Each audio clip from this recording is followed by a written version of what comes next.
Everything that I'm really passionate about today stems from my grandfather's experience.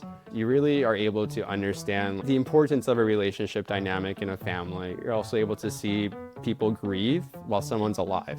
And also the fighting that comes with it, because everyone's navigating brand new emotions and also aware that their dad is dying or their grandpa's dying. And for me, it was just really emotional because we were close, and it was just hard to realize that someone's dying while still alive.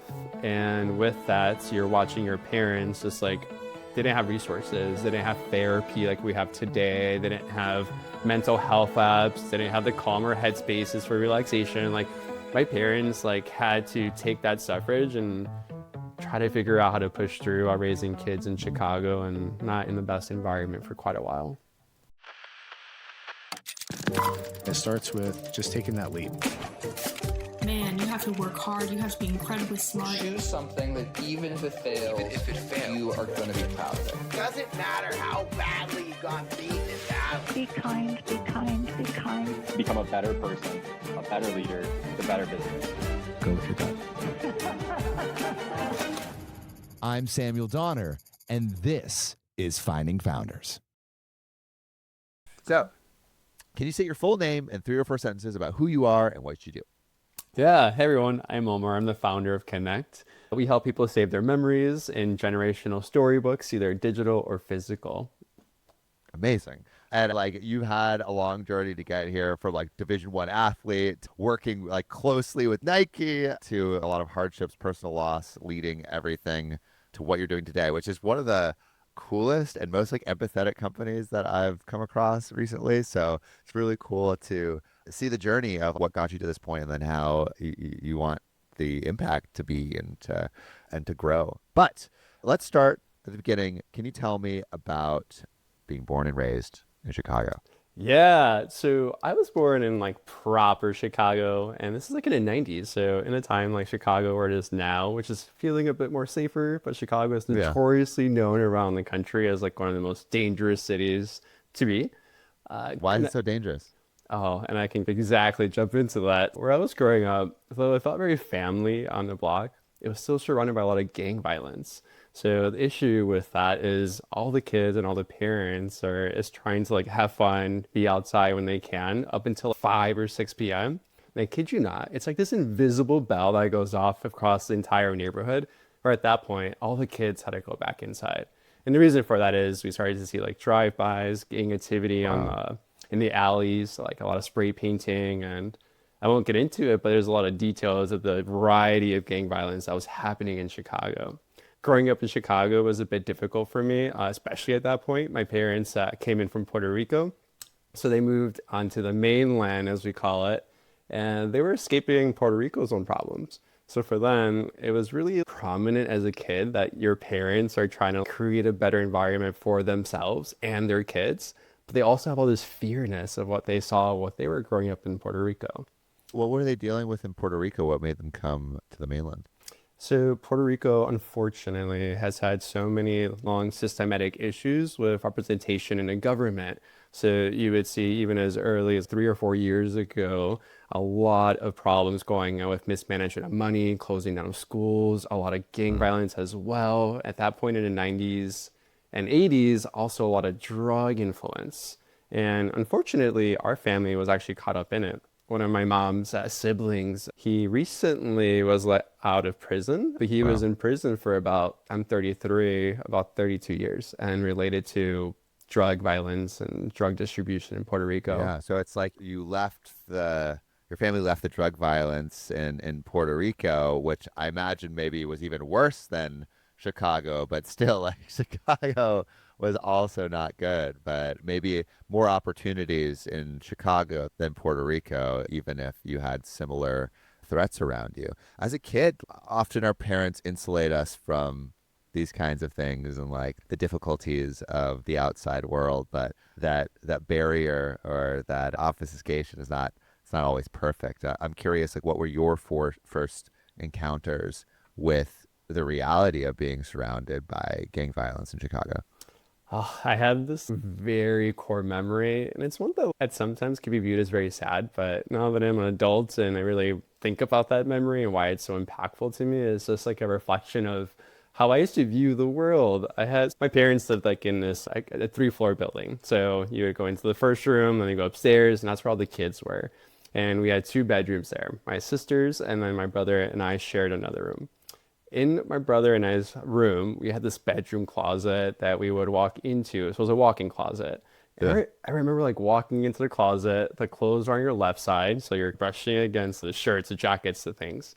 And then against towards the end, as you're walking through, there's this dresser. This dresser, if I can find a way of getting this tattooed on my body, I would, but this doesn't look right. What I used to do as a kid is wait till my parents go to bed. And this happened around like 10:30. I would start to climb on top of the dresser, which is already a bad sign, given that, again, you're in Chicago, you're looking out a window. And I would sit in a corner of the dresser and like almost in a corner of the window so I wouldn't be seen from someone outside. Like I was aware that I should not be seen from the outside at that age. I still knew this is like fifth grade, fourth grade area. So even at that point, I was aware that I had to be careful if I was doing this. But I still did this every day. I would get to the corner, I'll look at the corner and just stare outside.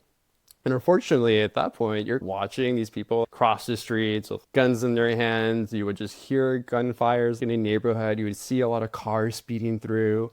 And I actually remember one time hearing a gunshot so close, they didn't know exactly where it was. And then unfortunately, the next day, you see a body bag come out of a house.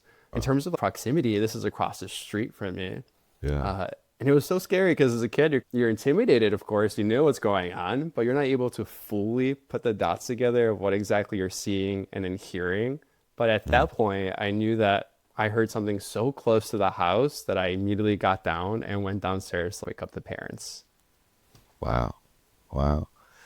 Were like, when did you start to know that, like, I guess a little bit more about what was going on? My parents did a fantastic job of keeping my little brother and sister guarded from things. And you alluded to it earlier in the conversation. They try their best to defend their kids from knowing too much, if you will. But I was the oldest in the Latino traditional household. So the oldest gets the most responsibilities for not only taking care of your siblings, not only being a translator from English to Spanish in school settings, but also being the one that has to be an adult a bit earlier. So I actually don't think my parents hid too much from me as a kid, for better or Really? for worse. Yeah, I felt like I grew up a lot faster than anyone in my class, like anyone in my friend circles. I just felt like I had What no were some of the choice. responsibilities that they gave to you? What were you, do you have any memories? Oh, I remember having to do that. Maybe it felt normal at the time, but like now looking back, oh wow, that's a lot of responsibility for a kid. Oh, yeah, my mom worked third shift, so she would go to the factory or the gas station and work overnight while my dad was working first shift. And this is intentional, so that way there could always be a parent at home. And it sucked for our parents. They didn't get the time to, of course, spend normal everyday hours together, but they did the sacrifice for us kids. And in part of that was also me learning that I had to be the one to walk my siblings to school, prepare lunches, help them with homework when I came back, and also just like trying to figure out who I was at the same time of doing all these responsibilities. Yeah, it's like, how do you have time to explore yourself when you're having to like provide for other people? Yeah, so a lot of the responsibilities were just filling in the points that my parents were not home, or maybe they were just like too tired from, of course, long hours on their feet and long hours driving, whatever the case might be. So I have a lot of core memories of just being so like young but old at the same time as a kid, and also being a little bit jealous. I'm not gonna lie, I saw a lot of kids in my school that didn't have to do that, so Yeah. I was aware that I was in a unique situation, but not too unique. The beautiful part about Chicago is you're surrounded by so much diversity that I was not the only kid in school that was having a hard time staying awake, or the only one with like younger siblings. Like that also felt a bit normal in some capacities. What was like the dynamic of your family? Obviously, you were like as like the oldest in your family, you had a lot of responsibility there. Were there any other like roles or like identities that your parents were like, all right, like you need to take this on? Yeah, I actually grew up in a unique position as the oldest kid because I had a different father from my younger brother and younger sister. So I call my dad, who by storytelling is my stepdad, but he raised me before I was even born. He was with my mom like while she was pregnant with me. And so that therefore I just call him my dad. But I think a lot of the identities as a kid too is also starting to realize, wait, why do I have a different last name than my younger brother and sister? And also, why do they look alike and I don't? Why am I a little bit darker skinned than them? So little things like that I started to realize as a kid that as much, and I will always, of course, love my siblings, but I always did feel like a little bit different. I was like, gosh, I kept putting my hand on it, but I feel like I was a bit more rambunctious, a bit more of the black sheep in certain capacities. They were a bit more timid, and that actually is just like the rest of my dad's family. They're a lot quieter. And now as an adult, I know my biological father, and we're all the same. We're all really loud. Really? We're expressive. Crazy.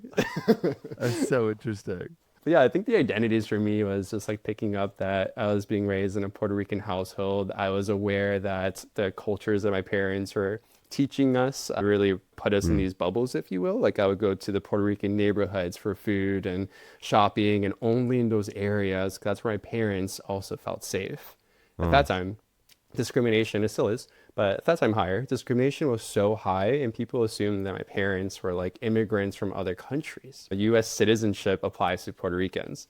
So it is this weird confrontational pull and push that you sometimes encounter when people just assume that you're not American, you're not from here, you don't have papers, you don't have these like citizenship statuses, and little do they know, we literally do, and regardless if we didn't, we shouldn't be treated that way. So I feel like my identities were mixed in being Puerto Rican, growing up as the first one in the family, first generation, and also as the oldest sibling. Yeah, I imagine like having those spaces where there were other Puerto Ricans felt like safe. But was there any part of that like that was like constrictive in terms of identity or like exploring like who you were? Yeah, really good question. It's funny you say that. We asked that because when I think about it, I have this vivid memory of I can pretty much picture every single school picture from like second grade to like sixth grade, like pretty immediately. And we had beautiful multicultural classrooms in Chicago. Yeah. But I do remember going over to friends' houses that were non-Latino and realizing early on that they were having meals that didn't include rice. And I was like, what is going on? Where's the gandules? I don't know what's going on. Like, where's the Puerto Rican sazon, the flavor? And then separately, even like going and watching TV felt like a weird thing. I was like, wait, why is that? Why is it like in English? Why is it in Spanish? Where are the novelas? So I feel like for me, I was like growing up in this weird dynamic, if you will, of like being a different person, if you will, like when I go to school and meet my friends versus the daily grind that I was exposed to from my parents and my neighborhood, etc. So I guess as you got into like grew up more, got into like fifth and sixth grade, was there like more responsibility that you took on? Also, I remember we were talking earlier about like the Avon books, or is it Avon books? Like an exploration of that. I would love to hear about that as well. Absolutely. My mom started working at Avon. Like I think it was like What is Avon? So Avon is, for anyone listening, just picture like this small brochure that fits in your hand, and it has like probably 50 to 100 pages. And every single page is like a new beauty product, whether it's a moisturizer, a mascara, a hair product, like a conditioner, shampoo. I'm talking like a mini mall, like in the palm of your hands for all cosmetics. And Mini mall in the palm of your hand sounds like the best sales pitch for a booklet ever. That's crazy. I remember my mom always bringing back those brochures and always allowing us to go through them and almost pick things that we wanted to get. And it's so funny because as a kid, you're not really sure like what a moisturizer truly is or what these hair products are, but that was just her way of like bringing us into her work, her like lifestyle. I have one memory actually with the Avon book that I want to share too. As I was like understanding the dynamics of my family of being Puerto Rican and first gen and being the oldest, I was also aware that I was gay. So I felt that felt me being me since as early as I can remember. I can't remember not feeling gay. So what I mean by that is I think my parents also knew quite early, but they were just shy and nervous and a little bit petrified, if you will. Like the 90s was not a great time for gay people to be just like out in Chicago in particular. Yeah. But I remember one time so my bedroom on the second floor, right? Going down the stairs and it was carpeted. I remember like sliding down. I always slid down the stairs because it was fun as a kid to slide on carpet. And when I got to my parents' bedroom, because they were by the front door in the front space. I remember going to my mom and showing my mom what I wanted, this catalog for winter. And I remember pointing to something and then putting my hand like down in the way that Yeah. like a slap, if you will, but also Yeah. insinuates a little bit of a sassy flair. Yeah. And I remember my mom getting so upset with me. And she probably would. What did she say? She just slapped my hand and told me like not to do that again. That is not a very manly, masculine feature. And this is happening in Spanish. So also it's like a little bit more pointier in my opinion when it comes to the English to Spanish translation. I remember just like feeling so confused at that point because my mom was like, Why is that an issue? yeah, I just didn't like put it together like fully. Like I just knew that I was gay, but I didn't really like talk about it, if you will. Like I remember like even feeling it, but not needing to express it because I was young and that's not like people were like dating. But I remember like talking about like crushes, and in my head I remember that it was never females, it was always males. But my mom was just really upset. She said it wasn't something that guys do, and she said not to do that like outside the house in particular. So even her, she was like, without saying it, she views the house as our safe place, but already was telling me to act differently when you go outside. And Sam, Do you think it was out of a do you think it was like out of a desire to like police your identity or to protect you from like how people would perceive that outside? Or a bit of both? I think a bit of both. I think at that point, even to now, I can say I'm the only like out person in my entire family. And I say that with a particular tone, like I'm the only out person in my family. And I also believe that she just was really nervous for me. I was a skinnier kid. I was like little. I wasn't the biggest or tallest kid in school. If you line me up across my class, I'd probably be like in the middle. And I already have like naturally, maybe you can hear it now, it hasn't changed as a kid. I have a little bit of a feminine tone. So I think she was aware. She was aware. She was wanting to protect me for sure. And she did protect me. There was one time, if that's okay, I can take it as a story.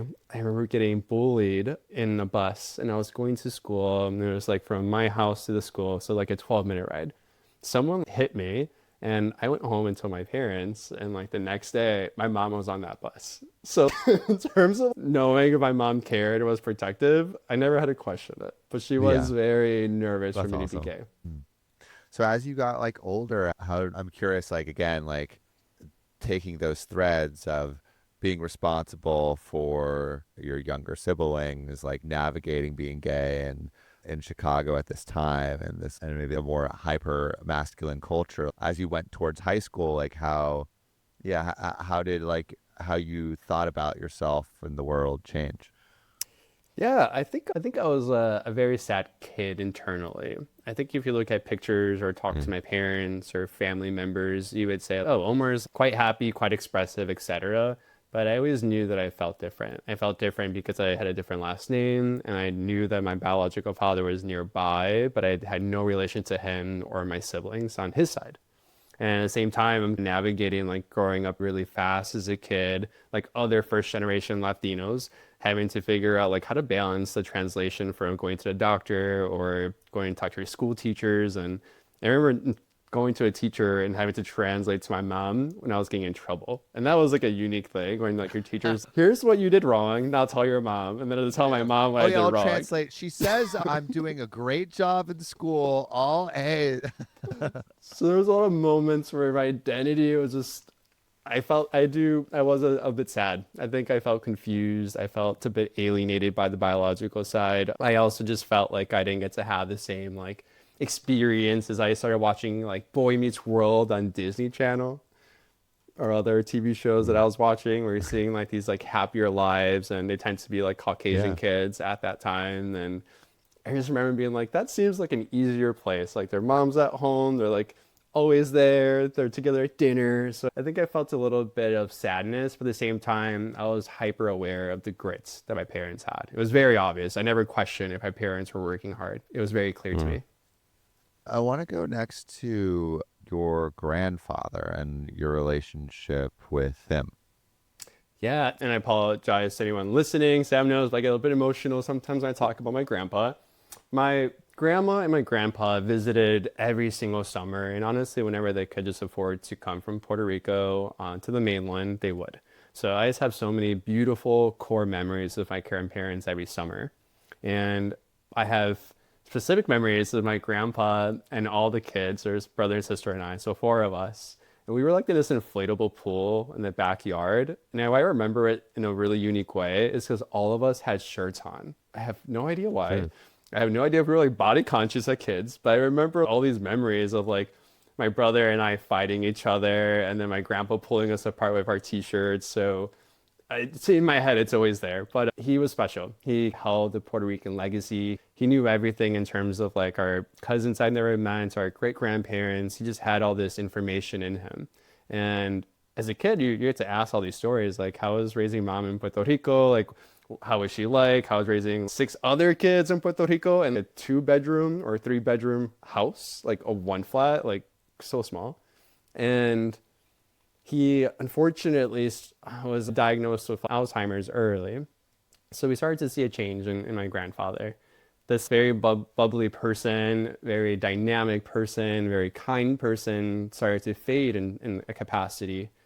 And since we didn't live in Puerto Rico, every time we did see him, it just got worse. And it got to the point where he stopped visiting. And with that meant my grandma stopped visiting. And it's created his havoc, to be honest. Like my family did not deal well with it. My mom was really disconnected from us because she was like missing her dad and watching her dad fade. How's it for you? You might be hearing it, anyone listening, but I get nervous. I think when I think about memories and our legacy and think about connection and relationships, everything that I'm really passionate about today stems from my grandfather's experience. In watching someone die slowly over 10 years, you really are able to understand the importance of a relationship dynamic in a family. You're also able to see people grieve while someone's alive. And also the fighting that comes with it, because everyone's navigating brand new emotions and also aware that their dad is dying or their grandpa's dying. And for me, it was just really emotional because we were close, and it was just hard to realize that someone's dying while still alive. And with that, you're watching your parents just like they didn't have resources. They didn't have like we have today. They didn't have mental health apps. They didn't have the calmer headspaces for relaxation. Like my parents like had to take that suffrage and try to figure out how to push through while raising kids in Chicago and not in the best environment for quite a while. Yeah, I can imagine that'd be really tough, especially for someone who like meant so much to you and meant so much to the family, and also is like that connection to like the homeland as well. You were dealing with all that, I guess, going towards college, right? So and maybe towards end of high school. What are you thinking you want to do with your life? What are you thinking like the next steps for your life are? Yeah, what kind of opportunities did you have in front of you? I don't know if anyone here has watched RuPaul and Drag Race or like any other like moments where they say, can you write a letter to your younger self? I feel like this question makes me think about that moment and be like, wow, as a kid, I was a badass. And when I'm so serious, I'm very proud of my younger self. I remember as a kid trying to figure out like where I belong in my identities, but also where I fit in the sports world. My parents, since we were surrounded by gang violence until we moved from middle school to a suburb, they were forcing us to do every single sports possible for every season. And if y'all look at me online later on, you'll realize that I should definitely not be playing basketball or football. None of that. They forced us because they wanted us to have like communal spaces with other kids. And if we were playing sports every season, there's no way we can be in a gang in their heads. So I get it, but as a kid, I also felt, man, I'm not good at dribbling. I really don't want to get hit. Like the idea of a big kid hitting me, like scared the shit out of me. And so when I got to high school, I was in wrestling for 6 or 7 years prior, which is also like the only sport that I was good at was wrestling. Yeah. And it's funny now as an older adult, I'm like, makes sense. and then I got to high school and coach, I met my science teacher, and he was like, you should try out for cross country. And I was like, running? Absolutely not. I don't run. Like I hate it. That's like everyone's like punishment in any sport that I did. And he was like, I think you'd be really good. And at that point, it was Nike was becoming a really dominant player in branding in the space and consumerism and marketplace dynamics and influence at the earliest levels of culture. And I remember watching so many commercials in high school and just like being inspired by anything Nike did and being like, okay, now that I'm a runner, I want to be really good. I want to be like the best runner ever. I want to be like Steve Prefontaine, the University of Oregon with his short shorts, long hair, big beard. But I remember getting to the point where it was my senior year and I ended up becoming a pretty good athlete and got scholared. But I had nothing in front of me in terms of like, where do I go to university? Who do I ask in my family for advice? Hey, these offers are coming in. Which ones do I What do I pick? do with them? It's such a, like something that is crazy. Is like like talking to friends. This was not me, but talking to friends, like some of them started preparing for college in like seventh grade. Like Wild. there are kids that are and it's such a process to get into college and pick all the right things, that there are people that are planning it out that long, and so to not have all those resources, like it can feel super overwhelming, I imagine. So overwhelming. And I was poor. Like my family, like we worked hard to have what we had. That didn't mean that we had a savings account for university. So like in my head, I'm like, okay, this school is giving me this much money. And wait a second, what do you mean school costs $40,000 a year? What? To get educated out of a 40K a year? It's ridiculous. But I remember it's because of being obsessed with Nike, when I graduated from my senior year, I was like, I'm going to work at Nike headquarters. I am going to be just like Steve Prefontaine. I'm going to be the best runner. I'm going to be in the short shorts and singlets every day. And I'm going to move to Oregon. That didn't happen. Why not? I decided to pick this small school in North Carolina, and I picked it because Why did you do that? Yeah. I like the coach, I like the team, and some of my teammates will laugh at me because they actually warned me not to go there.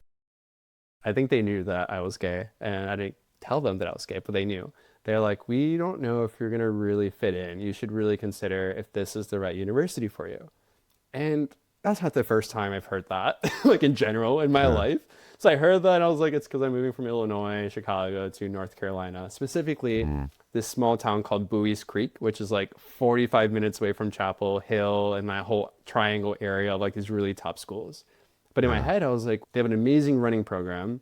I can train in the woods. I have great teammates from around the world at this university. Like, why not go? First day of school, Sam, and this is after a month and a half of cross-country training with my teammates where I was loving everything. Someone got beat up for being gay.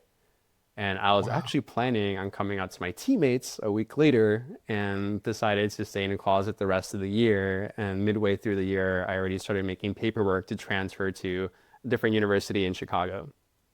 Did you have any connection with the person that was beat up? Did you or was it just, man, this is not a safe space. I need to totally disassociate from that and put my head down?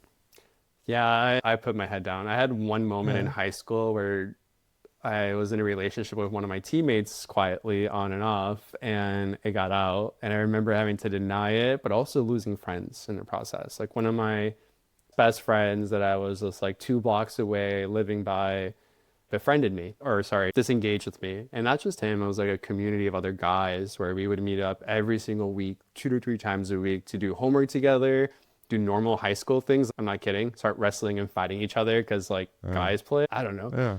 But after they all started to learn that I may have been gay or had a partner on the side, I'm not kidding. I lost that entire group of friends and rumors started to spread. And it was the first time where I think I was reminded of what my mom was trying to protect me from as a kid.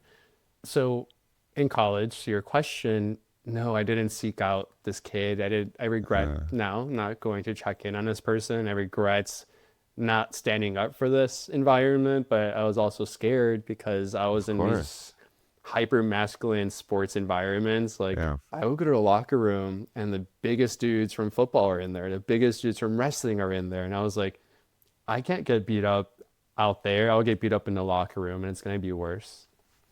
Yeah. And also just coming off of what you went in high school, do you really want to risk being just on the outside looking in again? Like something that it seems like, and like your childhood is like that's something that you struggled with, and then to feel like you have this community of runners and this like community of athletics, and then lose that like that, like to have that again like that would just suck. So yeah, I can see why like you would want to keep that you know? And Sam, if it's okay to interrupt you really quick, Yeah. I have these memories, and any of my teammates also say this at that time for that 1 year, where if people were dating interracially, they couldn't bring or even tell their parents that they were dating someone because they were interracial. This is in 2014, just to be very clear. This is not that long ago. This is in 2014 in a small town in North Carolina, 45 minutes away from the biggest like North Carolina schools. And I have so many freaking memories of swimmers that couldn't go home and tell their parents because they're dating this guy that's black and they were white, and being like, I feel like I'm in this alternate universe. Like Chicago, like I mentioned earlier, like I have these vivid memories of school, like being multicultural, very diverse. And then all of a sudden I'm in this new environment. Day one, like kids being beat up because they were particular, maybe have been gay. And then like week 2 or 3, I realized that people who are dating couldn't even go home and tell their parents that they were dating them. It was weird. Yeah. Not the best environment. So I can see like why you left. Where did you leave to? And why did you choose the place you would end up going? Yeah, I went to DePaul University. They have 2 campuses in Chicago. One's like literally right in the center of downtown Chicago, and the other one's on their campus called in Lincoln Park. And the reason I picked it is when I was looking for a new university, I think I was scared to be away from family. I think I was scared to like not be by my siblings anymore. And that whole year really also taught me that I think I've been too early to live this dream of becoming a Steve Fontaine in Oregon. So I found DePaul because when I was looking up for universities that have Division I running, and then separately that also have like city metropolitan for LGBTQIA, I learned that DePaul is like 2 train stops away from Boys Town. And in my head, I was like, if I'm transferring, I'm going to be out very proud and I'm not going to be in a closet anymore. And I don't want to be scared to just exist. That's what it was. I just wanted to be happy just being who I am and literally not bothering anyone. I was just running all the time. That's all I was doing. Yeah. So you go to DePaul, what was your plan on coming out and like actually fully embracing yourself in like the public eye? Yeah, I had this boyfriend at that time that at that point, I thought I was like madly in love with. And I met him at this party in downtown Chicago. I felt so cool. Like coming from North Carolina, then moving to Chicago, still going to another D1 school for running and getting in and all that. I just felt like I was on top of the world and this guy was so fun. And then I remember updating this is so corny.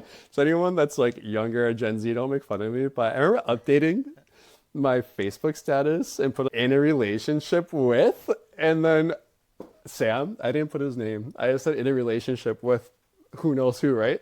So then all the bubbles, all the likes started coming in, and then I get on a bus to go to Notre Dame for a race. And I remember my teammates, like one by one, particularly the girls, they're like, oh, my name at that point was Harold. We can talk about it later. But they were like, Harold, who are you dating? Who are you dating? And I was like, no one. About the 3rd time, I was next to my coaches. I was like, I'm dating a guy, I'm gay, and this is it. And they were all just like quiet and looking at me because I've been training with them for a month and a half. And so this is like into school year, a month in, and they're like, why haven't you said anything? Boys Town is like right there. And I was just like, I needed a reason to come out, and I have a reason. And how did it feel? Oh my gosh. I remember like getting home and journaling. I can probably find that note somewhere, and just crying and just feeling like this like sense of relief that running, which was my safe place at that time, like I was running like 90 to 120 miles a week. And Jeez. That was my safe place. I loved my teammates. We would go on these really long runs on Lakeshore Drive. If anyone is from Chicago or knows Chicago, like you get on the waterfront, and the water going towards downtown Navy Pier is going to be on your left. And it's this beautiful place to run. And I just felt so relieved and so happy and normal. But I was still scared, to be honest. I was still a little bit nervous about what's to come. Of course, because it's just, I don't know, like it still felt like a risk. Especially with what had happened before too, even though you knew you were in like a safer environment than before. You can't just forget about all that turmoil. But it seemed like it went well. It seems like people were supportive, or was that true? Yeah, everyone in my team was supportive. Like coaches, my teammates, my friends at university. Like I had no issues coming out with that environment, and it really taught me the importance of finding spaces where you are just accepted, and also learning to reject the places or the notions that you're not. Moving through college, you were doing the D1 running stuff. How do you start moving towards Nike? Yeah, man. So back to this like passion. Like I knew I wasn't gonna go to Oregon and be Steve Prefontaine, but I still wanted to be a good runner, and I still wanted to work at Nike. So I unfortunately was told that our university, DePaul, wasn't like the selected schools. Like it wasn't like Duke or like any of those big names. So the only way I can get into, let's say, a Nike internship would be if I had a referral, and your boy here was Puerto Rican first gen, so I had 0 of those. 2, if I went to that elite school, again, not there. Or 3, if I'm working at Nike Town, Chicago, or outlet or a factory store, and then got into this program that's called Field First. Again, I'm very proud of my younger self because I have no idea why I was so compelled to work at Nike. But I entered my sophomore year. I started running, and midway through the season, I was like, I need to work at Nike. I needed to figure this out. So I got a job working overnights at Nike Town, Chicago, when they were going through the remodel. And I just remember, man, I get emotional about this. I was poor, so I didn't live on campus, even though I had a scholarship. I didn't have the same amounts as my teammates because I transferred in, even though I was a top 2 athlete, which, again, that can bring up a different conversation. But to represent the school and be, if not better or close to your other teammates and not making the same amount, leave it there. I remember going like at 12 o'clock to check in to Nike Town Chicago to start boxing stuff, knowing that I still had homework to do. I had morning practices, a few hours, but I knew that if I was there, there's a small chance that I'll find a way to learn about this Field First program at Nike and then get to work at the headquarters or maybe get to the internship. Nike Town Chicago finished its remodel, and I remember it was a Sunday, the story that's really important to my career, which everything changed. It was a Sunday. I just finished like an 18-mile Sunday run. I got to work. I remember going into the shoe room and just seeing the thousands of boxes, and I remember my legs cramping, tired. I was in pain. I just ran 18 miles, but I raced the day before. And just being like, all right, we're going to get this bread. We're going to get it. It's going to be fine. Oh my gosh. I remember everyone was at Nike Town Chicago that day because the store just finished its remodel. It just opened. And they were selling these iconic red Nike Air Maxes. And Michael Jordan, Chicago, again, really leaning into the environment. Everyone wanted to buy them. And I was lucky because they gave it to us for free. Yes. Anyway, but this guy came in. And I remember him looking at me as, hey, can you get me these shoes? I need them in this size. I think he's still 11 and a half. And I was like, yeah, let me go check. In my mind, I already knew we didn't have it. But why can't I tell him that right away? He's going to tell me to go check anyways, right? So I got into the back and I couldn't find that 11 and a half. I either brought an 11 or 12, knowing that like I can go 2 ways. I can say, yo, got it. It's just going to be a very snug feel. Or put 2 socks on or resell it because you know you clearly want this. Whatever you want. Yeah. He ends up, after I tell him, like, here, that spiel, he tries it on, and then he's like, so what are you doing today? Like, why are you working? And in my head, I was like, why does this guy ask me that? But I still answered. I was like, oh, just had practice this morning. I love Nike. One day I'll work here. I really think I'd be a really good storyteller, and I've been wanting to work at this company for like years, so it's nice to have a discount at the store. And he's like, what would you want to do at Nike? And I remember looking at him and being like, I really like marketing. I love the commercials. I'm really inspired by the commercials. It got me to this position today where I'm running really, really good times and like with a really cool team. And like, I wanted to be like Steve Prefontaine, but like I'm Latino. So like the other kind of Steve Prefontaine. And he was just like laughing at like me. And he was like, have you applied? Do you know what Field First is? I remember like my jaw dropped because I was like, how does this guy know that? Yeah. Like, it's not like it's like a commercial that says join Nike through Field First. So I remember like looking at him. His name was Ernest, and actually still friends like through my mentor. Hi, Ernest. And I remember him looking at me as I am the talent acquisition like lead director for North America for Field First, like talent program. Wow. Yeah, I could still cry about it. I'm like literally tearing up right now. I remember like looking at him like, not religious by any means. I remember being like, what? Like, what? And then he gave me his card. You just need to call me. Call me tomorrow. Send me an email, but just call me because I'm going to imagine you're used to calling more than emailing at this point. He was right. I was not emailing yet. I was sophomore year in college. Yeah. Called in the next day. He just really leaned in. I think he understood the grit. He understood that I clearly had this passion. He understood I was a bit loco, a little crazy, and it worked. He recommended me. A week later, I started the interview process with Tracy. Hi, Tracy. And immediately was like guided. Like these people saw something in me that I knew I had, and they somehow saw it too. And they coached me. They taught me about basic interview skills. Like I told them directly, hey, my mom works at a gas station or works at Kohl's. My dad's a truck driver. Like I'm working because I can't afford college, but I am a D1 runner. Like they understood and they leaned in. They guided me through the process. They coached me, ensured that I was responding correctly or better.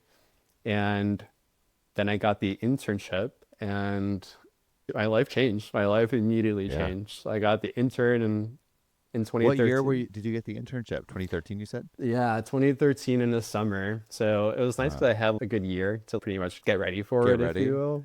How did you get ready for it? I cried a lot. Processed all the emotions. Honestly, this became another moment of who I am. I was scared, Sam. I was freaking scared. And not because of Nike, but more so the way I grew up and where I grew up. All of a sudden, I'm going to be relocated to Oregon for 3 months. And not just that, the Field First program is one of the top programs in the intern program. It's 0.05% of Field First actually becomes an intern in the program. And the rest of the program is filled with kids that went to Duke or UNC Chapel Hill, USC. I'm talking like the top of the schools. So insane. I already you're knew around like some top performers, you're a top performer too, but also just to be around that many smart kids, I could imagine is like intimidating or could be intimidating. Yeah, and I was scared about my orientation, my sexual identity. I was like, fuck, excuse me. I'm going to be walking into this place now that could be hyper masculine because everything Nike felt hyper masculine at that time. There wasn't the Be True or the LGBTQI campaigns that I think a lot of us now expect Nike to be doing. Those were not around then. So I was petrified to be back in the closet. I was nervous that I'd be around these top athletes that like I experienced at DePaul or my former university. I was the only out athlete at both universities. Both. One. I was one out of hundreds of kids that were athletes. No one was out at that time. So I was just scared. I was really nervous to be going into it, feeling like I don't belong, that I'm going to be judged harder, that I don't fit in, and that I'm going to be the only gay. And how was it actually? Oh, it was amazing. It was one of the best 3 months of my entire existence. It was so fun. They did a great job. What was so amazing about it? And because you just to recap, this has been a brand that inspired you to run, to do like your D1 athletics. Like it had set you on a path for 10 years at that point. It's been a sec. And to be in the headquarters, this is not an easy thing to do, and you made it happen. So it's like a I made it moment. Like how did it feel? What was it like? What were you doing on a day-to-day basis? What were things that exceeded your expectations? What were things that like fell short? Just like how was the experience? Yeah, one of my earliest memories was getting to campus. I say campus for those of us who may have not known this, but Nike literally feels like a university. You get on campus and there are multiple large buildings.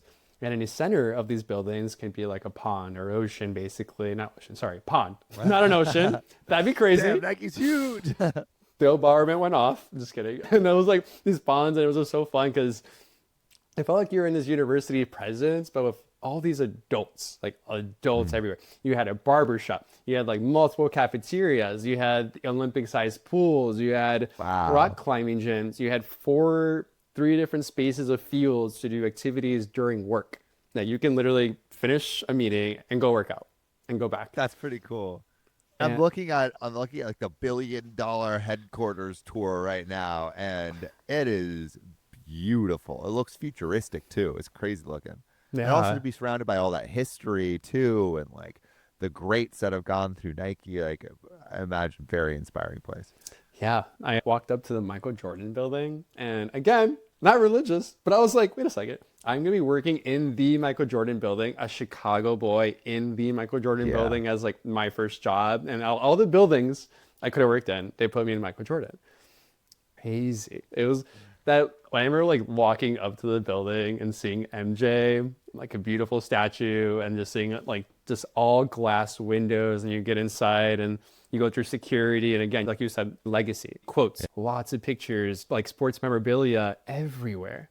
And I remember getting to the second floor and get to my space. That's like a corner desk, and just being like, I think I'm making it. I think this is happening. I think it's real. But it felt really special. Even right now, like as I describe it, my hands are profusely sweating, and not because I'm nervous, just because it was such a vulnerable, emotional moment to be like, Yeah. finally, I'm gay, I'm out, I'm very proud of being Latino. I grew up incredibly poor. I heard gunshots growing up, and now I'm like at Nike headquarters in the Michael Jordan building. Like it felt Yeah. very full.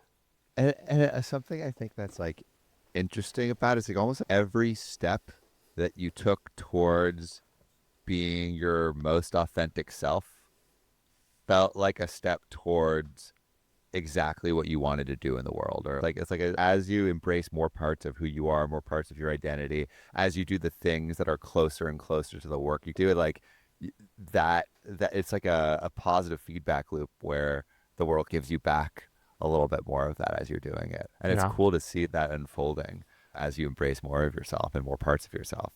So around because what year was this internship? 2013. 2013, because also around this time, that's when your grandfather's Alzheimer's took a worse turn. Was it during the internship? Right after. And Yeah. so the program ended, and my voice is changing because, again, grandpa, I love him, miss him, and also my mom. I love my mom so much. And I that was just the worst period of my life, of seeing my mom in constant sadness and pain and regrets. And I moved back to I was relocated back to Chicago, and a month later, I got a call that I made it, meaning that I made it in the top 5% of the program, and then was offered a full-time job after I Wait, top graduated. 5% of the internship program? It's wild, Sam. Not everyone in the intern program gets a full-time job offer after. It's a very small percentage. It's five to, if I'm going to be honest, 5 to 10%, but it's not everyone. It's a very small group of people. And So you said 0.5% acceptance rate for the field internship, yes, and then 5% of the 0.5% are offered a job. yeah, zero point 0.5 of the field first of applications that make it to the intern program, and then of the class, it's 5 to 8, 10% that get a job after. That's crazy. Yeah, I felt Point like, oh, you have a 0.05% chance of yeah, getting into this program. That's like an order of magnitude harder than Stanford, Harvard, like every ridiculous school ever. That's crazy. yeah. I mean, they told us too. They're like, when I remember the first day of the program, they're like, don't forget, for each one of you, there were thousands of applications that were trying to take your spot. Do not take it for granted. Do not pay. Do not like just let this blow away. They were very clear on that the first day, and man, did Wow. that stick with me. I was like, I gotta fucking keep Wow. going. I'm gonna get this job. Like I have already worked so hard and dreamt so big, and somehow something in the world got me here. I was not gonna not get that job. Oh, Yeah. Sam, sorry, I didn't answer your question earlier. What was I doing at Nike? So at that time, I was in the communications department, and since I was in a field first program, I had like very deep connection to understanding how the stores and the teams at the stores received information from world headquarters, and understood, hey, these are the new items that are going to be delivered. These are the types of marketing positionings that the employees should be saying about the Air Max 90s. Why is it such a heritage product? Why is it special? So I was part of the team that was thinking about like, how do you distill this information at the headquarter level, which can be a little bit, how do you say, like yeah, it's removed, but also not natural. Like when you're at no one talks like the headquarters when you're trying to hustle some shoes and like single it at the Nike store. You know what I mean? Yeah. So I remember being like, I remember telling them, I was like, hey, this is not how we talk. No one talks like this. Like, you gotta like casual, make the language more casual. Remember, there's high school and college kids that are working at the store selling your product. Like, they don't care about the level of like plastic and like this thing right now. Like, they really want to understand performance. They want to understand how to help the customer pick the right shoes so they don't get like shin splints or hurt their ankles or things like that. That's what we're thinking about, is how to help someone that needs good product for their sport. That's what they care about. But that was my job, and it was so fun because the other kids in the program, like majority of them obviously didn't work at a store. They were D1 athletes too, but had enough money that they didn't have to work.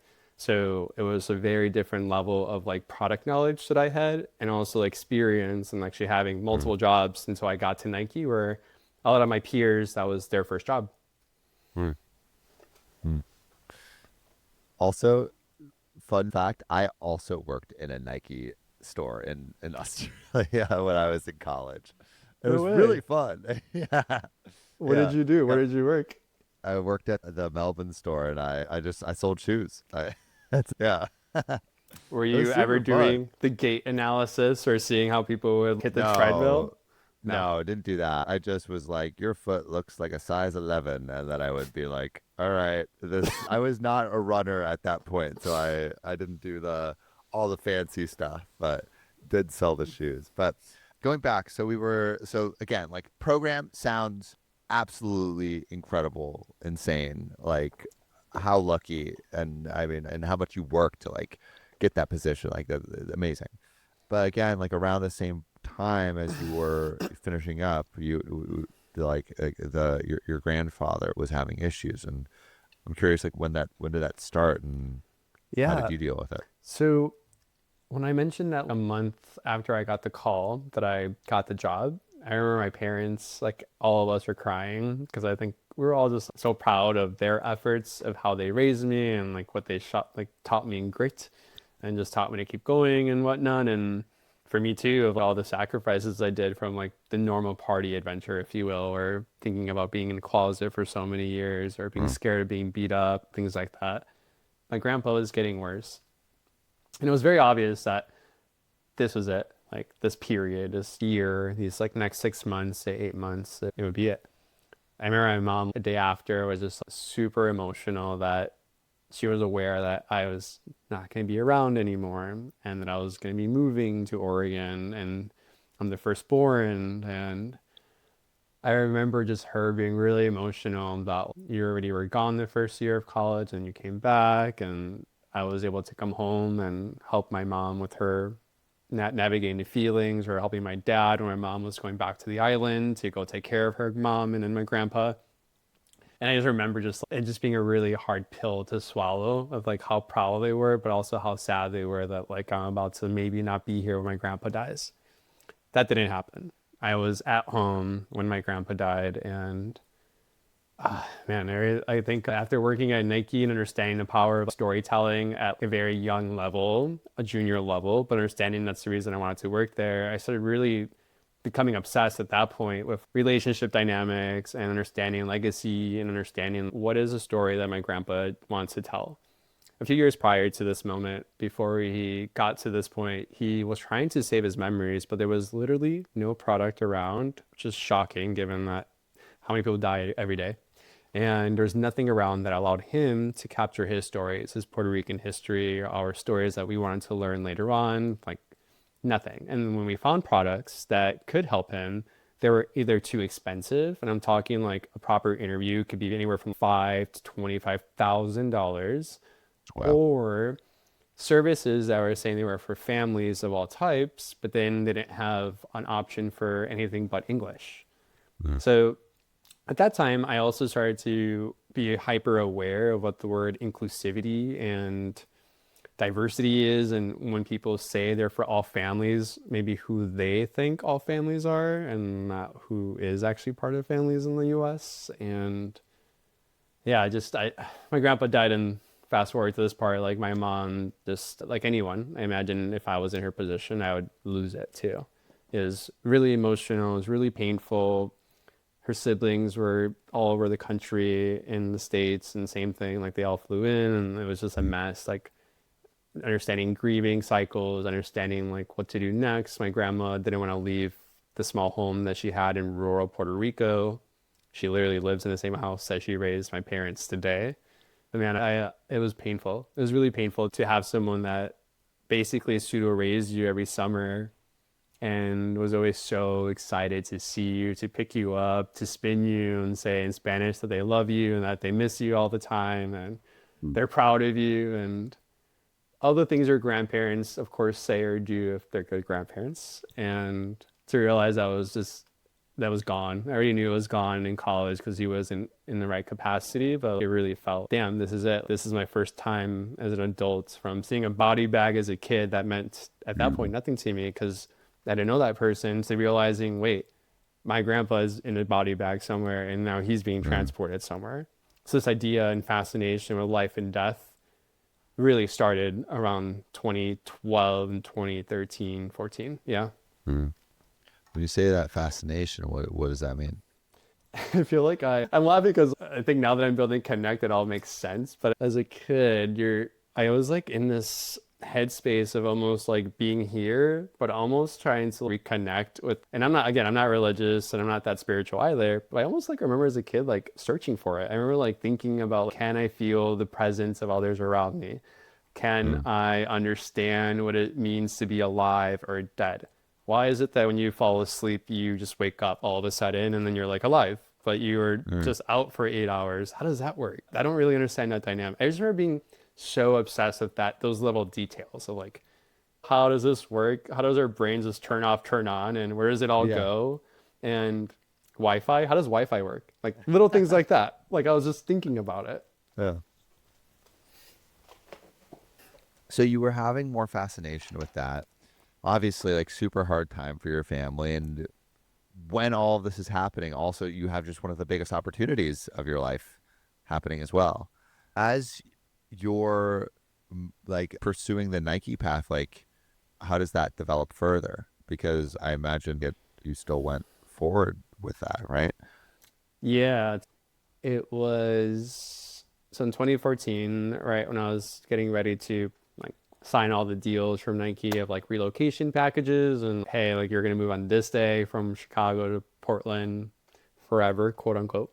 And just really feeling scared and intimidated about this connection that I was about to enter with my family. I think the 1 year I had in North Carolina and then living 3 months away in the summer really taught me that if I move and when I move, it's almost like I'm immediately creating a wall between my family and I. It's just naturally going to happen. And I'm aware of that wall because I watched it with my mom and her siblings, my mom and her parents, my dad and his parents. I'm aware at that early of an age, again, this fascination of life and relationships of if I move, I'm basically going to create this big space between us. I remember my like going away party, my mom, and she'll laugh at me for telling this, I hope, but she was so sad that I was leaving, and at the same time she was navigating grief for the first time on a family, like on a parent level.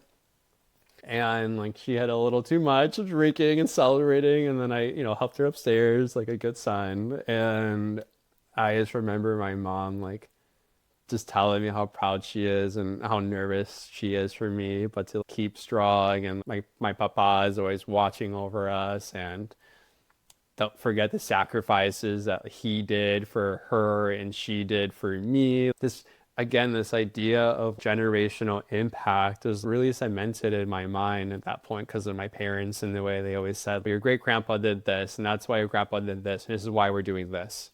So they always really taught us the domino effect, if you will, of just how everything connects. Even if I don't know who my great grandpa is or great grandpa, they all had an impact as to where I am today. Yeah. So that moving forward from the party, what are like those first moments actually working like? Scary. I actually, for those that are listening, and if you're LGBTQIA, I was one of those people that ended up getting the equal sign tattoo on my body. Yes, I was that gay millennial. I take it. And I ended up getting the equal sign, like the Human Rights Campaign equal sign. And at that point in the States, just the gays. All of us was getting the equal sign everywhere. And I ended up getting it like under my armpit right before I moved. And I remember getting it because I kept telling myself that, yes, I had a great 3 months, but I did still feel certain times where I was looked down upon for different reasons. Maybe the way I dressed, the way I spoke, being Latino, being gay, who knows why. But I remember still being scared.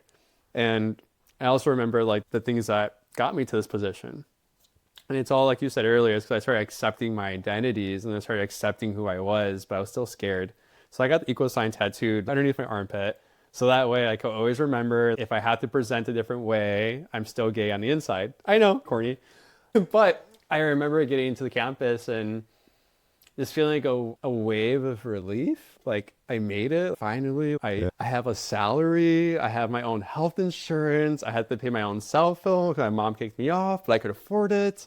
I remember having like my own apartment that wasn't so far away. To be in university and all your teammates are on the campus because they were able to afford that and you were the only one far away, does create this like reminder of like proximity and space and relationship. So for me, like now I was living in a high rise in downtown Portland. I was commuting to school, our school, to campus. But like that Freudian slip right there, did it feel like school? Because you have Yes. you have this awesome campus, you have the barber shops and stuff, and sure, like initially with the intern program, it was all people in college, so maybe that like colored the experience more. But now that you're in the working world, I feel like there would be elements that would be the same because Nike is not like they're recruiting a certain type of person. Like usually most of the people that are working there are going to be into sports, are going to be hardworking, have similar mindsets. Like it seems like Nike does something. What they do really well is like the culture is just like paramount. I have the Shoe Dog book on my bookshelf over there and just talking about like culture. And so I'm curious, did it feel like college? Was it easy to make friends? Did it feel like the people around you were similar to you in some ways? Yeah, I think a couple of things here. The first one, like you're in one of the most liberal cities in the country. And at that time, is in Portland was like in the news for being a new hotspot to live. And like it was just growing at such a wild rate. Wild. It was just growing so fast. People were moving there. No other. Funny now because that's definitely not happening anymore. But back then, that was definitely happening. So it did feel like I was going to school. Like I would get on a train or jump, I get a ride from a friend, go to campus. I get to campus. I like put my lunch away. I would get breakfast at the cafeteria. And midway throughout the workday, or not midway, but throughout the workday, I would change and go for runs. I would go to the gym. I would be on campus. That's awesome. It was really cool. I would do workout classes from like 12 to 1:30. Given I then had to stay later at work, of course, but who cares when you can have this amazing trainer coaching all these athletes outside as part of just being on campus. It felt like school and you still felt like those principles, like each building had their own function. Like direct to consumer North America, direct to consumer global, EMEA, you had the Michael Jordan building. It just felt like each one had their own principles as leaders, the directors, senior VPs. And after that, you get broken down into these segments of spaces where you're on this team to do this and that, etc. So it did feel like school. Yeah. That's cool. Yeah. I feel like it's cool when a company that big can feel like there's a real sense of community. So I want to I guess go trace through their Nike experience and get up to like 2020 all the way up to when you would eventually found Kinnect. But can you tell me some of those key moments throughout your working at Nike, like some moments maybe where you learned like leadership skills or you learned like more about how you wanted to show up in the world? Because like you eventually would found your own thing. I'm like wondering what are like the bubblings or inklings of going from I guess like I'm specifically curious because I talk to a lot of people that are in the corporate world, but at corporate jobs that suck, and like, it doesn't sound like this sucked that much, or at least, or didn't suck at all in terms of how you're describing it. And I'm like, why leave, or what, why did you want, like, why did you feel so called to leave if it was, for seemingly from what you said, like really good. So I would love, as you talk about these experiences at Nike, like what are the ways or what are the feelings that are bubbling up that would eventually lead to you to create your own thing? Yeah, at this time, a couple of things. One, I knew in watching my grandpa die that I wanted to build Kinnect. As much as I wanted to work at Nike, I also knew that I wanted to work at Nike because I wanted to be one of the best storytellers. I wanted to understand how people created campaigns, how this global headquarters was somehow able to communicate to all the stores around the world. I also wanted to understand how product development worked and how cross-functional matrices, which are basically different pods of groups, how they all work together to deliver a really good outcome. In this case, launching a product and seeing it sell out. But again, I knew that I wanted to be a founder. I knew I wanted to build Kinnect. So I remember getting to the point after talking to one of my mentors. One thing that felt like school for Nike too is it had one of the best like ERG, employee resource groups. And I got to join the LGBTQIA one because a colleague of mine was like, "Hey, are you gay?" And I was like, "Yeah." And they were like, "You should join this group." So I joined the group. And that's where I actually met my mentors that are still my mentors today. They went to my wedding, like we're very close. Wow. And they coached me through any moment that I felt less than. They coached me through how to understand salary gaps, how to negotiate for more. They would look at my work if I was like, "Hey, I don't think I'm communicating this right. I'm gonna get in trouble, I think." They would look at it and they would help me. And one of my mentors at that time too was telling me like, if you want to be strong, if you want to be your own dynamic leader, you can't be here. You need to have a lot of experience. You need to build your own resume because no one is going to build it for you. And that means Nike. He was very clear to me. And I call him my fairy godmother. I can't call him my gay dad. He says it's very offensive. He's like, "You can never call me that." So my fairy godmother, Robert Goman, really did teach me that no one's going to go to bat for me and reminding me that I know that because I bat for myself every year. No one bat for me, no introductions. No one was working my jobs for me in college. I was. And he really doubled down on that. Is you need to keep going. You're not going to have the same experience here long term if you just keep going up the same path, basically, or the same vertical.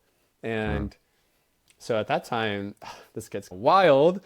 I accept the job at Twitter, and I don't think you know this. No, I don't. What year was that? This was in 22 things here. Back to being gay. Portland was too small. Everyone knew everyone's business. I would go out to the bars. I would see my mentors at the bars. They would text me as I was coming home from the bars and say, "You're still out." And I'm like, I have no privacy in this town. It's too small. And coming from Chicago, we're like, no one's going to bug you.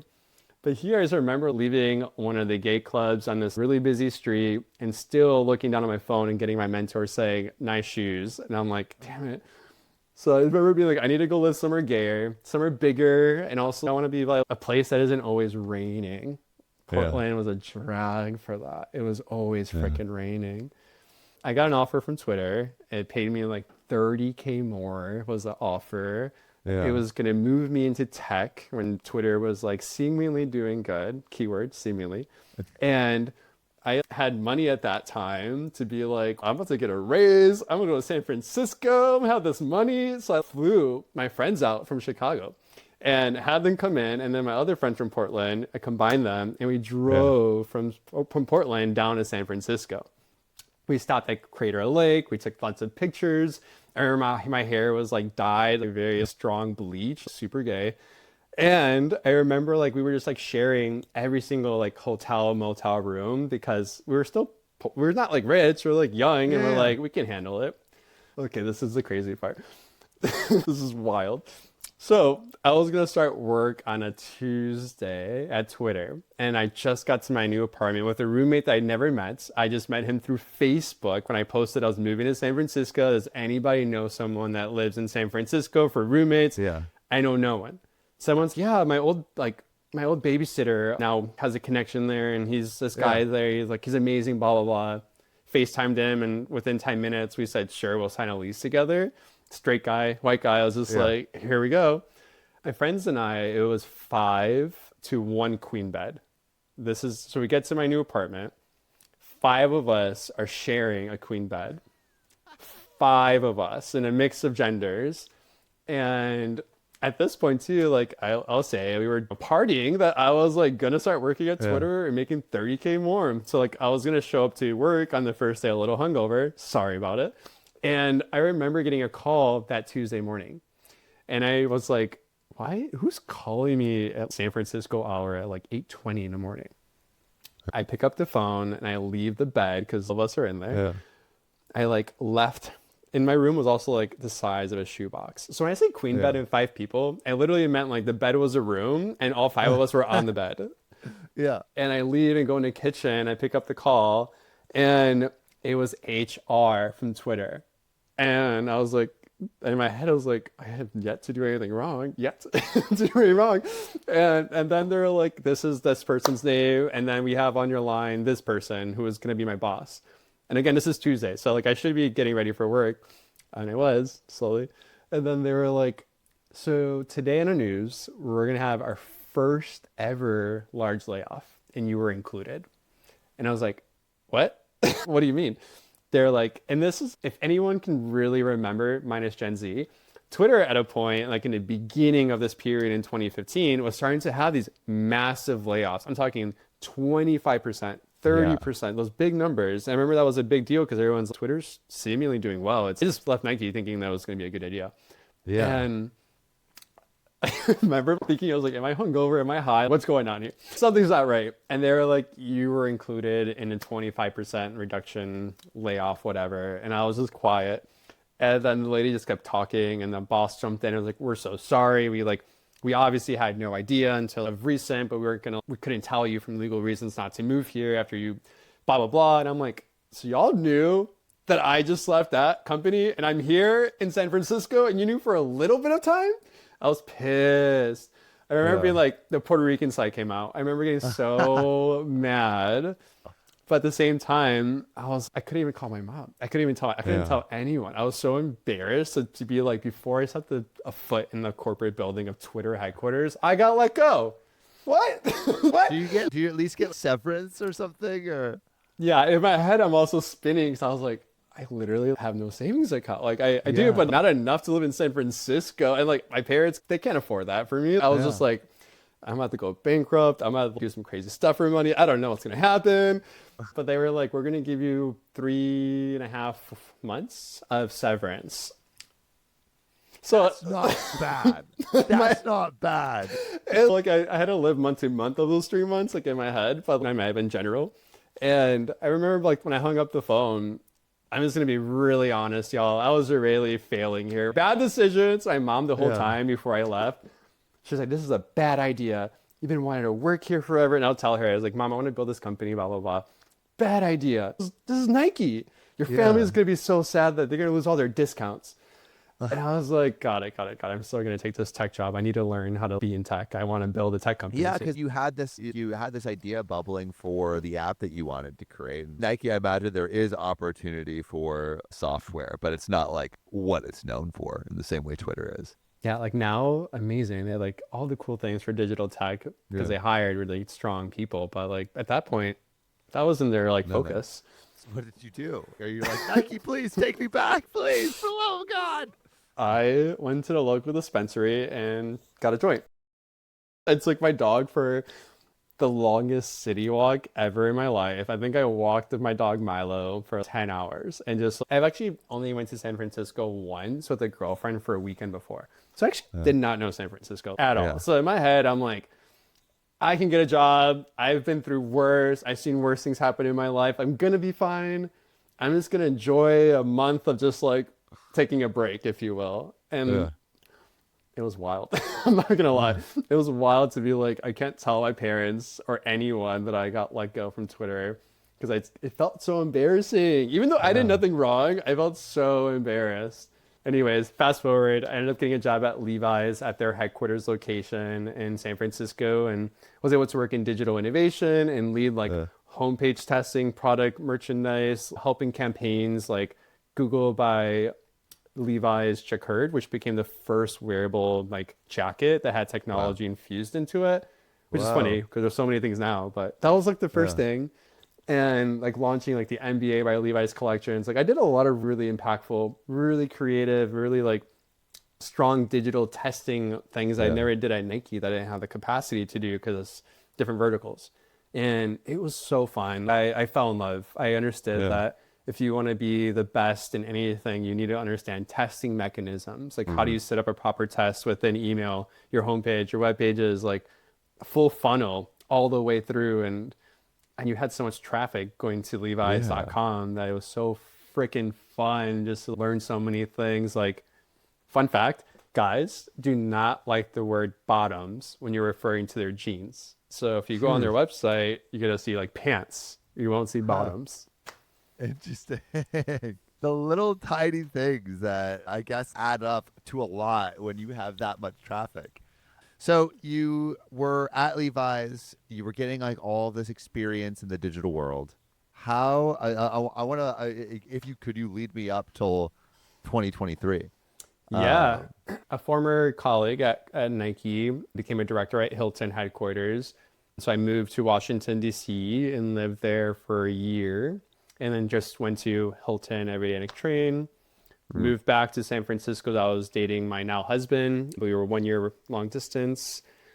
I got a job which is Louis Vuitton's beauty portfolio. So I got to work on these cool companies and cool brands. And I didn't work on the team of Fenty Beauty, but that's like my colleagues were working on Fenty Beauty. At that point, that's when the makeup industry was like fully slapped in the face for not being as diverse as they needed to be or representative as they needed to be. So I got to see all this like dynamic change in the space. I went to telehealth, joined Hims and Hers as a second product marketer under who I arguably think is one of the best product marketers in the country, and fell in love with telehealth. And I knew I was going to build Kinnect. So again, I got to do all these really big brands that were just retail, but knowing I wanted to do something in like dementia space. Which is cool to take all of these experiences through the lens of what you wanted to build. I feel like you could really choose the things that you wanted to learn and build the arsenal of skill sets that you would need for the founder journey. Okay, so you did that. Yeah, so did Hims and Hers, then another mental health company, and then my buddy, his part sucks too. At this point, I was introduced to a friend named Brandon in San Francisco, and we like hung out a few times in person, and he lived far away, so we relied on digital tech to stay connected, like a lot of us.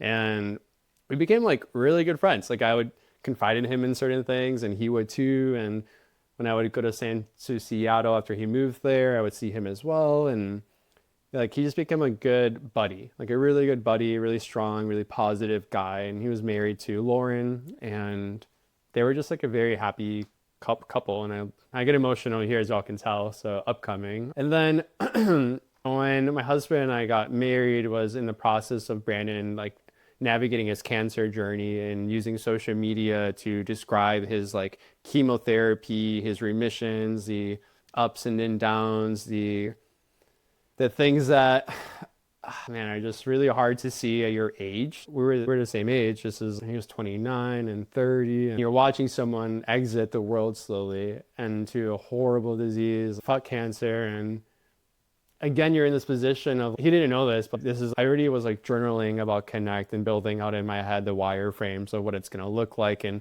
what it's going to feel like and what are people going to remember from it.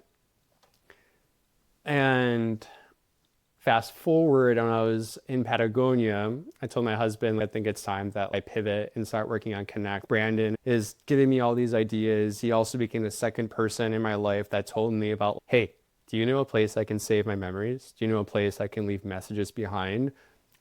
Stuff like that. And I, again, did what I did with my grandpa. I went online and tried to find something. There was nothing that made sense for someone like us. And what I mean by us is convenient, digital, that's accessible, that can use voice and text and video if you didn't want to type because it was hurting or whatever it might be, or when you're sick or you're in pain, you don't really know what to say. So something that helps guide you in capturing your stories. And again, like he wants to share this with his friends and his family so they can all have access to this. So something that's also like private, but also invite only so you can decide who hears these stories. It's crazy because like he's ex-Salesforce and Microsoft. And again, my background, two tech savvy people couldn't find a product at this point. And this is like, how are you releasing all these like Twitter and Slack and all these other tools, but there's nothing that captures our human like essence? how does that make sense? So my husband was like, okay, I'll support you. Like, just do it. So Brandon influenced a lot of the build of Kinnect that is alive today, the colors, the feel, the story. And I was in Mexico with a group of 5 friends having a dinner, and then I look down and I see a message that Brandon died. And I have just never, I don't think I ever, I'm like sweating talking about it, but I just never felt that type of pain in my life where like my grandpa was dying for 10 years and I was younger, and that guy was able to process early, like my parents, but Brandon's my age. So what do you mean he's dead? Like I didn't message him recently. I didn't check in with him. I didn't call him. I didn't visit. I have all these regrets of not asking things. Like I left the table just like completely red and completely crying. And I remember leaving the table and we were on the beach on sand. So I remember getting up and my feet were like in the sand, and I walked towards the water and walked across the coast and just like I cried and stared at the moon, and I was just crying and just saying like, this can't be right. This doesn't feel fair. Like it's just not, he's such a good guy. Like he was really supportive of me as a queer person. And I got to the table, I sat down and my friends were all like confiding in me. I literally got back up because I just couldn't even hold it in again. I just left the table and went back to the same spot and was like breaking down again. And building Kinnect and like where I'm at now, what's really special about it is I already know based off the reviews that are coming in that people are not going to have, I hope more and more people are not going to have the same regrets that I had with my grandfather, my mom with her dad, or me with Brandon, of not asking the things we wanted to ask or not having privacy in the way we wanted instead of being like data mined for advertisements. Yeah, I'll pause there, Sam. Yeah. Coming off from that beach, because you had already been building Kinnect with that feedback from Brandon, taking the time to cry, to recover, to process some of those emotions. When you went back to building it, did anything change about like how you approached that problem, how you approached the company, how you approached just like working on this? Yes, at that point when Brandon passed, I was really focused on just legacy capture and just thinking about what's the best way to memorialize on someone or celebrate or give them privacy before they pass. But then I started to like dig deeper, go into customer interviews, meet other people who are in a similar space of maybe they're watching someone pass or talking to doctors and clinicians, leaning into my network of people that I worked with and that again are doctors and medical folks. And then started to realize that a big part of regrets and a big part of our mental wellness all comes from, again, not knowing what to say or not knowing how to check in or frequency or proximity or tone of voice. These are all things that really improve a relationship or can really harm a relationship. And in my case, I was immediately feeling like I should have connected better.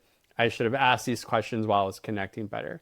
Also, like I should have been provided tools and resources by something with my people while we're watching our friend die and then he dies and you're like wondering like how.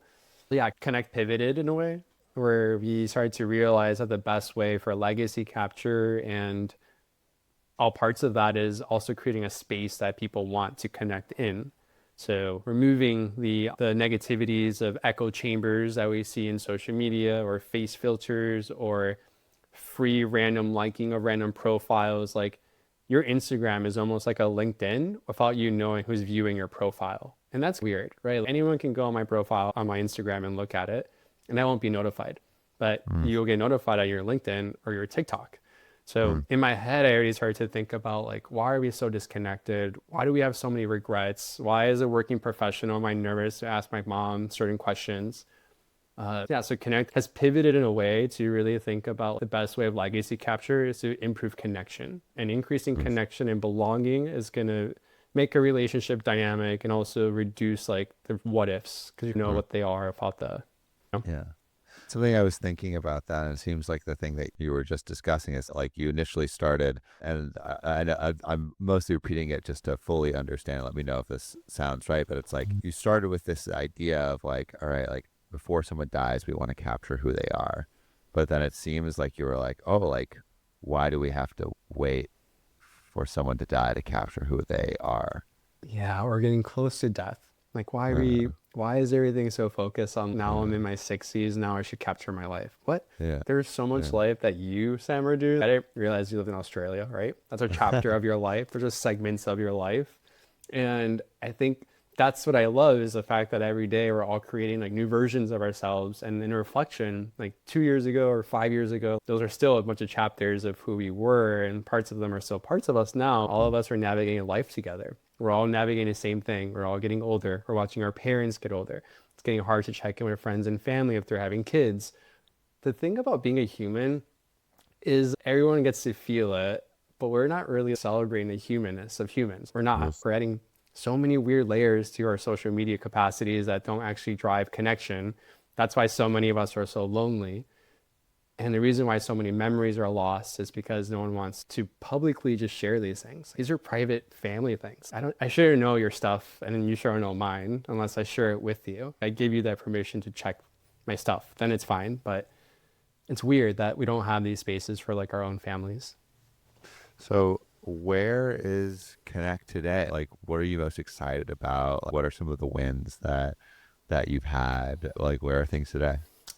Well, a win is I made it on my first sexual power struggle. And I say it's a win because I was in a dark spot for a while. When I was building Kinnect in the beginning, and this is like right after I left stability, like I now was aware that no more paycheck, no more health insurance. I had to rely on someone else, my partner. Like, what? Like, I've been independent my whole life.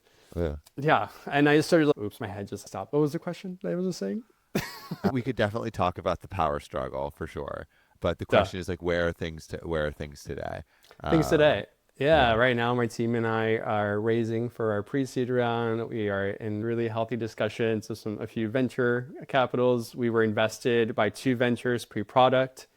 We've exited our beta after 8 months of testing and understanding what does it mean to create a private space, and what does it mean to have an invite-only space, and what is that technology that enables it. Yeah, Kinnect is out, and we have 1 product live. Our second one, Kinnect Books, launches like in a week. So we're starting to have really fun discussions with senior living, end of life spaces across the country. And at the same time, we've been pre-approved as an employee benefit. We're talking about that right now of capturing our memories and connection. Great mental wellness benefits to all this, of course. But separately, when someone dies, how does the application and the experience change to support that family in grieving?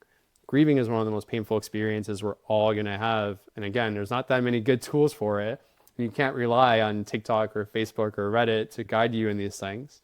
So yeah, Kinnect is in a really healthy spot today, and it's very much influenced by my grandpa and by Brandon and for anyone else. Can you tell me a little bit about what it is in its current form that like people could go and download right now? What can they expect when they get on the app?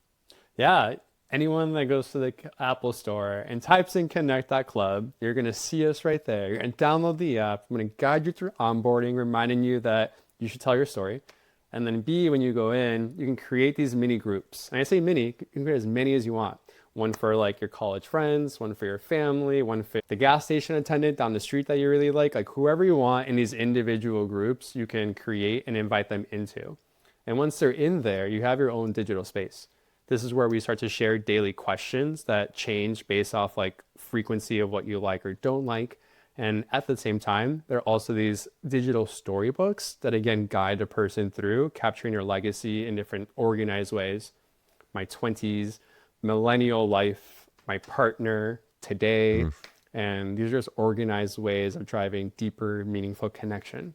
But right now, our favorite thing, not just mine, but our consumers are all loving our feature called Echo. And Echo is inspired by social media and echo chambers that we're all facing. But instead, you're not yelling here, you're talking to your people. They're going to view your story. They're going to see what you're talking about. They're going to see meaningful dialogue. It's very intimate. That sounds really beautiful and like almost antithetical to what a lot of social media is and what a lot of online discussion is. It's exciting to see like something new in that space. So looking back at your story, we've gone through a lot from like a kid climbing up on a wardrobe, peeping out at the window to Nike and like the dream of that being realized, creating this platform that's inspired by some of the people that meant the most to you. Looking back at all that, what advice do you think you would give yourself maybe back in like the beginning of college or the end of college as you're looking towards what do I want to do with my life? What advice would you give that younger version of yourself? Yeah, you asked a good question earlier that was like, how did you feel in your identities or something of sorts? And I think I mentioned I was a sad kid.